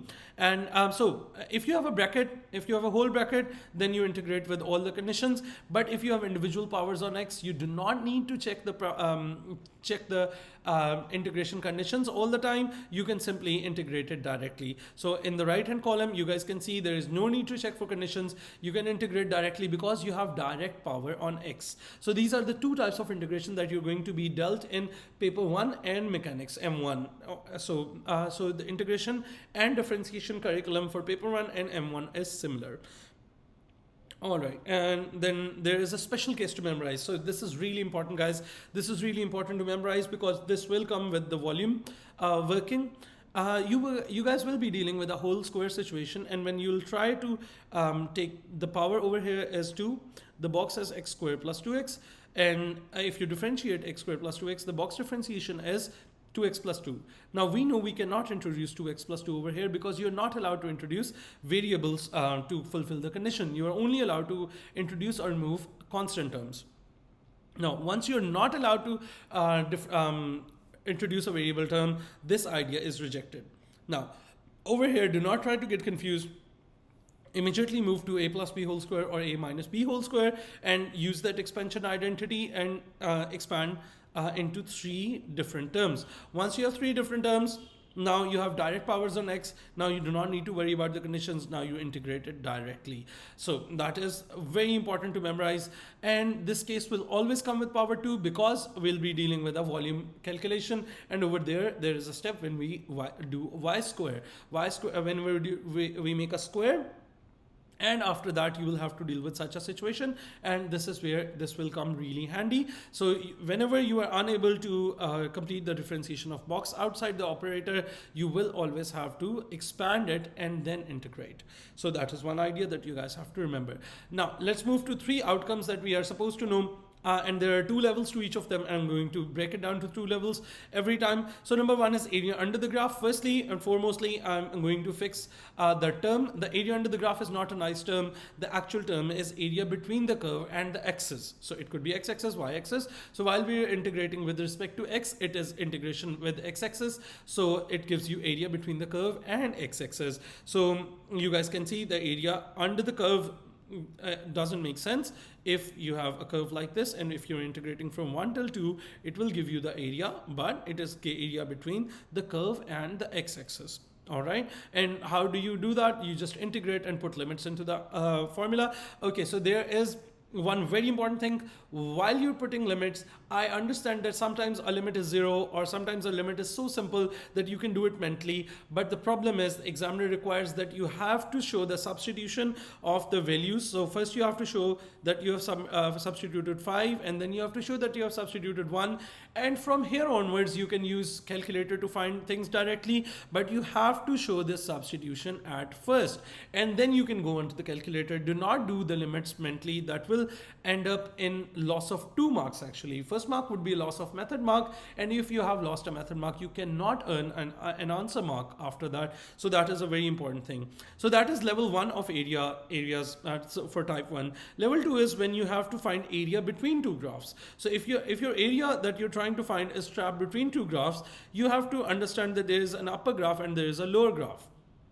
Upper graph is the graph which is above the shaded area, and lower graph is the graph which is below the shaded area. Now, first of all, it's a coordinate geometry problem to find the values of a and b. So that would be the first part of the question most of the times.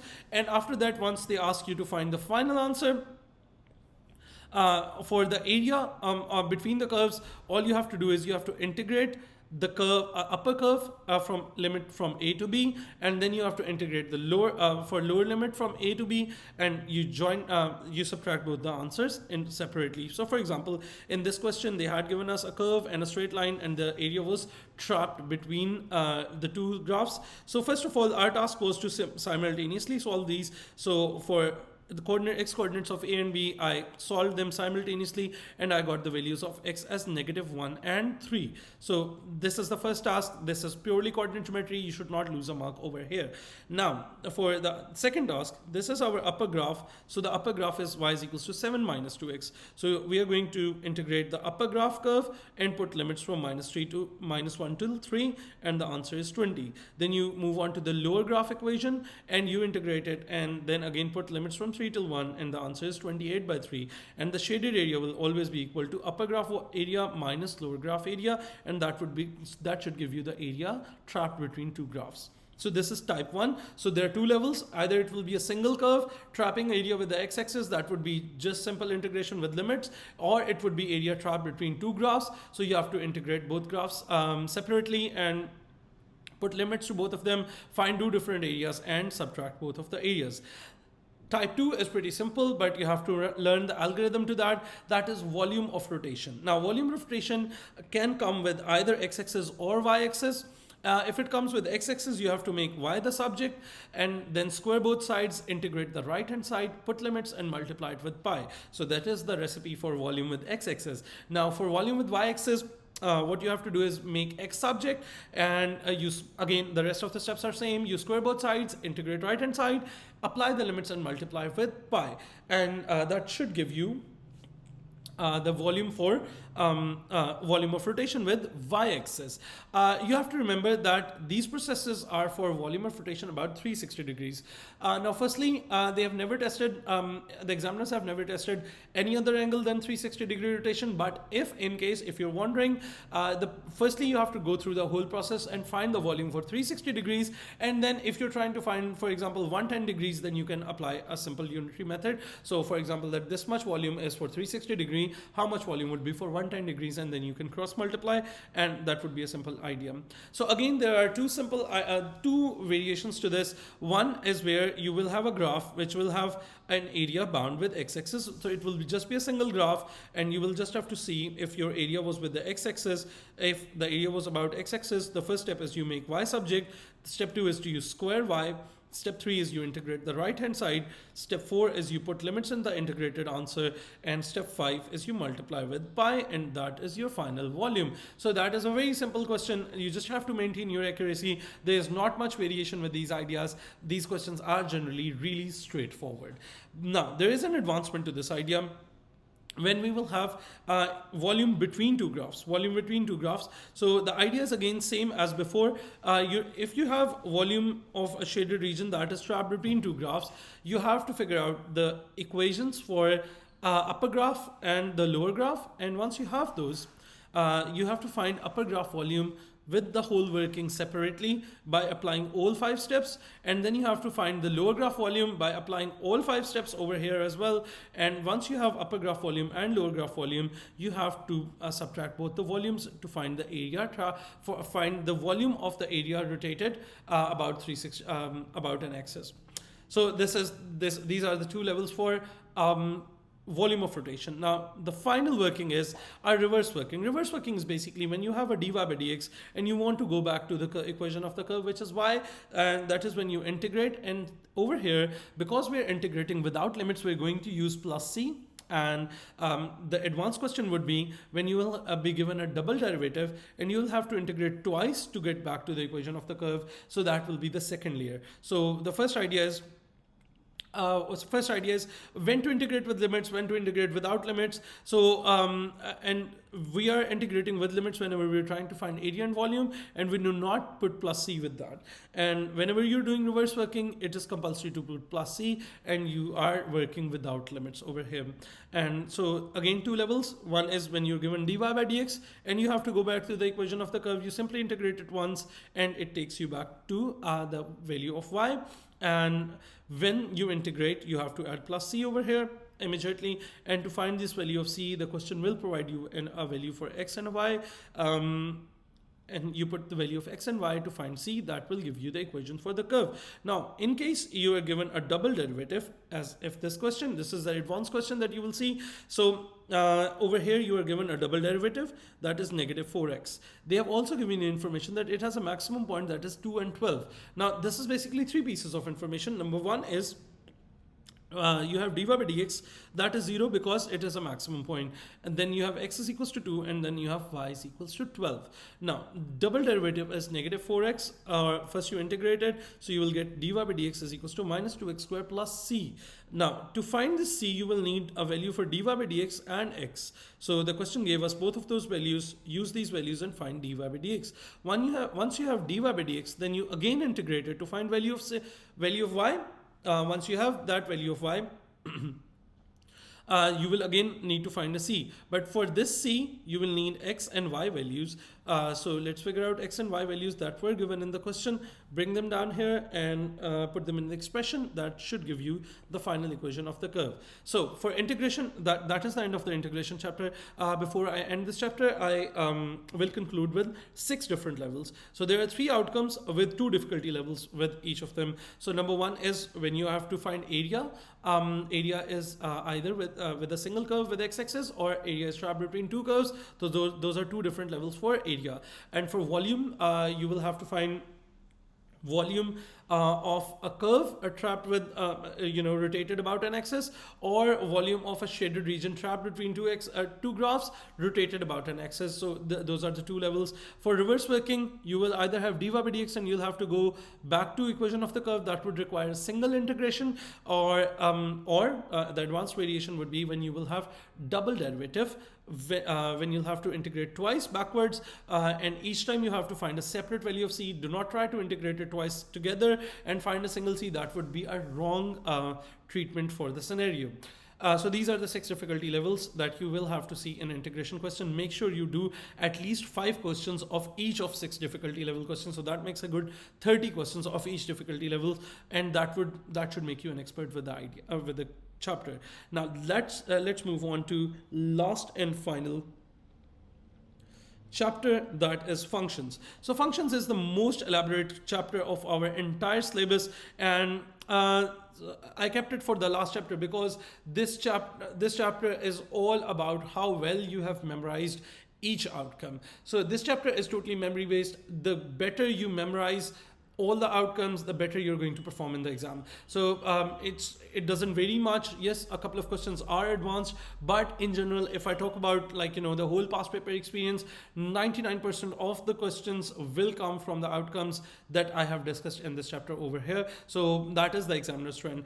Firstly, functions have a wide range of questions. So in a paper, you might be tested like 4 different questions because they can check functions alone. They might choose to not make a quadratics question alone. They will make it with functions. They will make a question with trigonometry and functions, and they will make a question with differentiation and function as well. Now, there is a paper in past papers, I think 2018 or 19, they have like around 4 to 5 functions questions where students were really surprised, but they weren't like really function scored questions. They actually made quadratic question that was overlapped with functions. Then they made a trigonometry question that was overlapped, and a differentiation question that was overlapped with functions as well. So it's very long chapter, but it's a very easy chapter because we can memorize this. Firstly, you have to understand that functions are number machines. Firstly, you have to understand how the input system works, how to put values into a function. This is what we do in O-levels. Now, the first outcome that we are going to learn is inverse of a function. Now, in O-levels, it's a 2-mark process. In A-levels, it's a 3-mark process. Make sure you understand how to do extra steps. Over here, I've marked these extra steps with these orange steps over here. So make sure you know what extra steps are there and how to use them. Number 2, you have to know what horizontal and vertical line tests are. Vertical line test tells you whether a function is a one-to-one function or not. Whether a graph is a function or not. A horizontal line test tells you whether inverse of a function exists or not. So these function tests will help you a lot. Then you have to understand what composite functions are. Composite functions are machines within a machine. It's a machine within a machine. So you have to understand the concept for that as well. And you have to learn how to make composite functions and how to work with their expressions. Then there is an outcome. The next outcome is the examiner will require you to make a sketch of f of x and f inverse of x on the same graph. You have to understand that their relationship of f of x and f inverse of x is of reflection in line y is equals to x. So what you have to do is you first have to make f of x. That might be a straight line, that might be a quadratic curve. Once you have made that, then you have to draw a line y is equals to x. Once you have the line y is equals to x, you have to flip the coordinates of your original graph. So if it is 4, 0, that will become 0, 4. Or if it was 0, 4, it will become 4, 0. And once you flip the coordinates, plot the new coordinates and draw a shape. Draw a shape that should look like a reflection in y is equals to x. I will highly recommend that you guys draw the scale with a ruler and you make the diagram on scale, because there are some certain points which are lost if you're just trying to sketch it. So over here, do try to take the and secondly, there is one more important thing to make sure that it looks like a reflection. It is essential that you have the same scale on x-axis and same scale on y-axis. Like, for example, if you're taking one box as 1 unit on x-axis, that should be the same scale on y-axis as well. Otherwise, it would not look like a reflection. It would be distorted.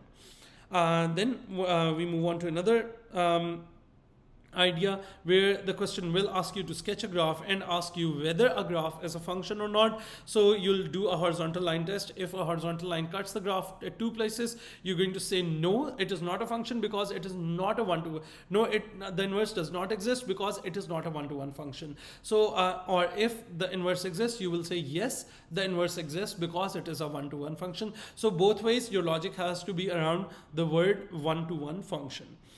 All right, that moves us to the domain. So the ideas for domain and range. So for domain, there are 2 particular style of functions that I want you guys to remember.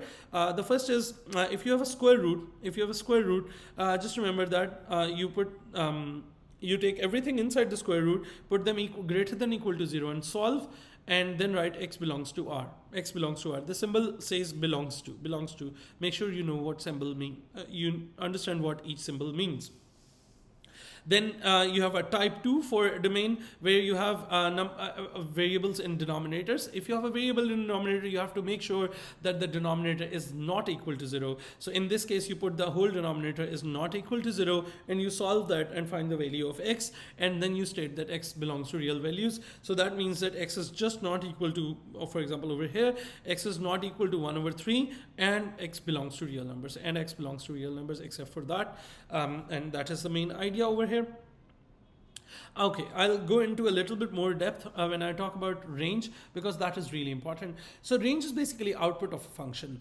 Range is output of a function. Now, functions are all number machines. So I want you guys to think about a machine, and just by looking at the machine, you cannot predict what sort of an output is this going to produce. For example, if you're looking at a printer, you cannot tell what sort of a printout you are expecting, because that depends upon the input that you will give the printer from your laptop. So in case of functions, you cannot tell the range of any function just by looking at the function. It's essential that you draw a graph of that function and then look at the graph and see what values of y this function is covering. That is the most important thing, and that is the place where mostly students are wrong. They try to predict the range of a function just by looking at the function. It is nearly impossible, because you never know when the function has gone above the maximum point and turned backwards, or gone below the lowest point and turned upward. So that is a bit of complication. So we're going to memorize a golden rule over here. Never tell range of a function without looking at its graph. Never tell range of a function without looking at its graph. That is the most essential thing that I'm ever going to teach you, to not tell range of a function without looking at its graph. So there are a lot of examples that I've done. There are a couple of videos on my channel as well where I'm doing these examples. You can go there and find them in detail, whether on how to decide which portion of the graph to color, and how to take range, and how to find greater than or less than signs, or equal, when to use equal to sign and when not to use equal to signs. After that, the next outcome is domain of f of x is always range of f inverse of x, and range of f of x is always domain of f inverse of x. And this fact is basically used when examiner requires us to answer the domain and range of inverse functions. So we do not find domain and range of inverse functions directly. What we do is we go back to the original function and we use this property. So if the examiner is asking for the range of inverse function, we are simply going to go to the original function and tell its domain. And this is how we deal with these things. And then there are a couple of ideas where, so for example, over in this question, so this question is really important. I want you guys to really go over this question once. This question contains 4 or 5 outcomes which are really important. And first of all, it takes you to complete your square form. Then it asks you to sketch this. Then it asks you whether inverse exists or not. And then there is this part where it asks you whether find the smallest value of a for which the inverse exists, or there are other phrases for this as well. Find the smallest value of a for which the inverse exists, or find the greatest value, or for which the function is a one-to-one function. That is almost equivalent to saying that inverse exists. So in case of that, you have to cram that it is always the x-coordinate of the turning point. It's always the x-coordinate of the turning point, because that makes sure that a horizontal line will never cut it twice. And again, if you want to go in depth on how this idea works, you should all go and watch the entire marathon that I have on functions.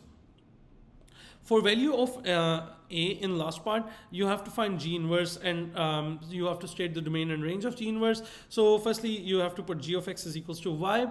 Once you've done that, you have to go to the vertex form, and from the completed square form, you're going to make x the subject. And once you have made x the subject, this is your G inverse function. Now you have to understand that range of G inverse is always domain of G of x. Now the domain of G of x was x greater than 3. And over here, you have to now realize that if you want your G inverse to give answers greater than 3, you have to add something over here instead of subtracting. So you have to add something over here instead of subtracting. So this is an idea which you have to memorize. And this is basically the end of the outputs that we need to know for functions. Then we have 2 more main ideas. that are related over here. First is the equation of circle. Equation of circle is a pretty simple idea that they have added. So you have to understand that there are two main forms. One is x minus a whole square plus y minus b whole square is equals to r square, where a and b are the center of the circle, and on the right hand side it is not the radius, it is always the square for a radius. It is always a square for a radius. So that is very important to understand. Then secondly, what you have to do, you understand is, if you have an expanded form for an equation of circle, how you use completed square forms for each of them and go back to a standard form for a circle equation. That is the second important thing. Now, after that, if you want to draw a tangent on a circle, if you want to find where the tangent cuts the x-axis or y-axis, that is all part of coordinate geometry. It has nothing to do with functions or differentiation or anything else. The reason I teach circles with functions is because circles are always like mostly mixed with transformations of functions, and these are the transformations that are a part of our syllabus. You have to understand what happens if you are adding or subtracting a number outside the function notation.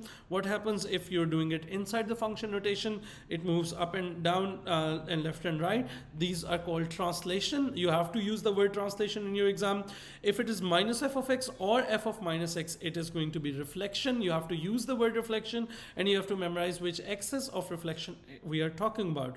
Now, if a number is being multiplied outside the function notation, if it is 2f of x, it's going to be a stretch parallel to y-axis. You have to use these wordings carefully. You have to call it stretch. You have to tell which axis you're moving parallel to. It's parallel to y-axis, and then the scale factor is going to be straight away the number that is written over here. Now, in case of a horizontal stretch, the number is inside. It's going to be f of ax. That will give you a horizontal stretch. In case of horizontal stretch, you have to write stretch. It is parallel to x-axis because you're moving horizontal, and the factor is over here is a bit disturbed. That is 1 over a. So that is what you have to remember particularly. Then you have to understand that there is a problem when we're trying to write a vector notation. In vector notation, if you're moving right, you write positive. If you're moving left, you write negative over here. If you're moving up, you write positive. If you're moving down, you write negative. But in a function notation, these things are a bit disturbed in case of left and right. So in function notation, the up and down works pretty much fine. If you're adding, you're moving up. If you're subtracting, you're moving down. But in left and right, if you're adding a number in the input values, if it is x plus a, it's not going to move rightwards, it's going to move leftwards. And if it's x minus a, it's going to move rightwards. So you have to understand that there is a difference between these two as well.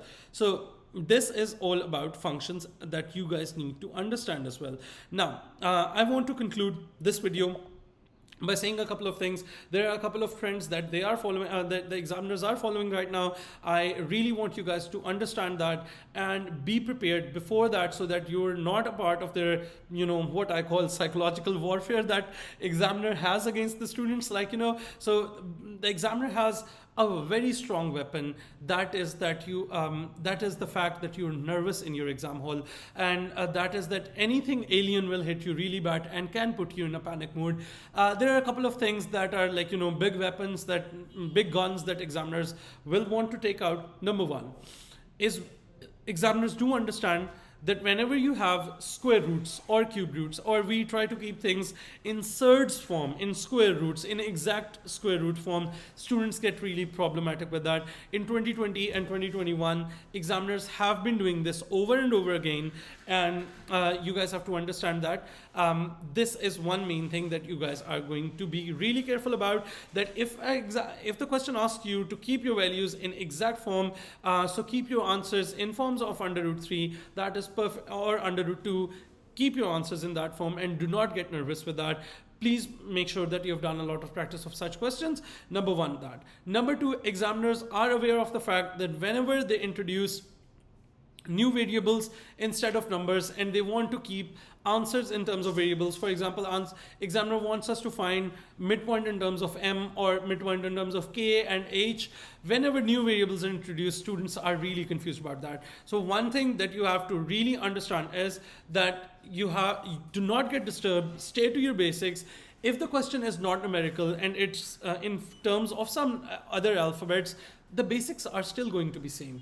These are two main really important themes that the examiner is currently using. The third theme that I have seen is a very subtle one. It's not really difficult. Is that previously in paper 1, examiners used to give equations which were factorized easily. Recently, in last 2 to 3 years, examiner have started using quadratic formula a lot. And what they're trying to do over there is they ask you to keep your answer in exact form. That means they do not allow to use your calculator for your quadratic formula. Make sure you use the quadratic formula correctly, show all the working, and keep your answer in square root forms, in simplified forms. So these are a couple of things. Apart from that, there is a very important advice that I always give, is that you have to decide how many minutes you can stay stuck on a part, and that is very critical, because sometimes students do make this mistake of staying stuck for a very long time or a very small part, which is totally not worth it. So the idea that I always give my students is to stay stuck on a part for as many minutes as the number of marks that part holds. So if it's a 3-mark question, the optimum time to stay stuck. So again, it's not the time that we're going to allocate to solve this question. It's the time we allocate of staying stuck at this part if we are unable to figure out what to do. So if, for example, if it's a 3-mark question, I would recommend you guys to spend 3 minutes on it, thinking about it. If you do not see a way around, like, if you do not know what to do next, just simply quit that and move on. You will get time to come back to this question at the end of the paper. Otherwise, you're going to, lose a lot of time getting worried over here. Number 1, you're losing time. Number 2, you're losing a lot of morale over here. And that is very much like, destroying your grade in the exam. Apart from this, there's one last thing that I will always tell you. In an exam, on average, you will experience a panic attack twice or thrice for an average student. And if you are a bit nervous, it might go to 5 or 6 times. The best technique to handle that is just stop everything that you're doing. Close your paper. Do not let it stay open. Close your paper, put your pen down, sit down and relax. Close your eyes and start breathing deeply. Breathe in with your nose and exhale through your mouth, and repeat this experiment for some 20 times, and give yourself 1 minute. That 1 minute is going to save your grade. If you do not stop when you're panicking and you keep on reading the new questions, that panic state exaggerates and it explodes, and eventually what you're doing is you're just trying to do questions in a panic mode, which doesn't work well with anybody, even if you're really good at maths as well. So to control your panic, always give that 1 minute to yourself, and you can give that 1 minute twice or thrice or 4 times or 5 times even. Those 5 minutes are going to be really worth it, because they're going to save your grade. They're going to bring your temperament down. They're going to bring your heartbeat down. You'll be back in control of your exam, and then you'll be able to move forward with the questions. So with that, I wish you guys all the luck. And if you have found this video useful, do share it with your friends.